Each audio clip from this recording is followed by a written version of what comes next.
Political parties and Parliament have welcomed the Finance Minister's announcement that government will have to spend its money wiser, and police in Perth, Australia have made their first arrest in terms of stringent security regulations put in place for this week's Commonwealth Heads of Government meeting. Ambosiso Akhatebe with the latest news update. Political parties and Parliament have welcomed Finance Minister Pravin Gordhan's announcement that government will have to spend its money wiser. Gordhan delivered his medium-term budget policy statement in Parliament today.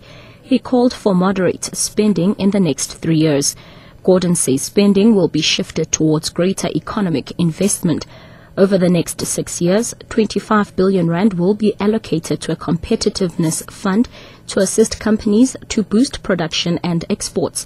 Government investment in infrastructure like roads, rail and water will be accelerated, and there will be more funding for employment programs and training. COPE spokesperson on finance, Nick Korenhoff, says Gordhan has sent a clear message about the need for saving. We would like to see that we see the ministers setting the example. We want to see less travel, less luxurious hotel stays and less luxurious cars. If they set the example, their departments will follow, and then we will see the real savings coming. Catch our medium-term budget policy statement package on option 7.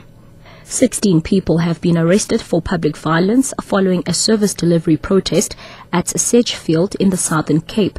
Hundreds of people marched to the offices of the local municipality to demand water, electricity and sanitation.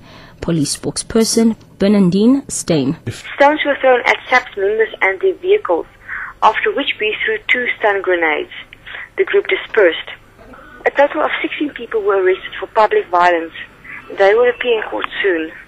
Judge Chimanlal Narottam Patel says he is honoured by the recommendation of the Judicial Services Commission to be appointed as Judge President of KwaZulu-Natal. In an interview, Patel said he was pleased with the interview process and that the commissioners were fair in their questioning. He was appointed acting Judge President of the KZN High Court more than a year ago after the death of Judge President Herbert Msimang. He will be the first Judge President of Indian descent in South Africa. And lastly, police in Perth, Australia, have made their first arrest in terms of stringent security regulations put in place for this week's Commonwealth Heads of Government meeting. A 37-year-old man has been granted bail after he was arrested for breaching a ban aimed at keeping him away from the city centre's core security areas for the duration of the meeting. His name is listed alongside scores of other suspected troublemakers who have been barred from Perth's CBD while the gathering is underway. The regulations, known as CHOGM Special Powers Act, also allow police to prohibit the carrying into the city centre of such items as spray paint cans, marbles, laser pointers and even nail polish remover.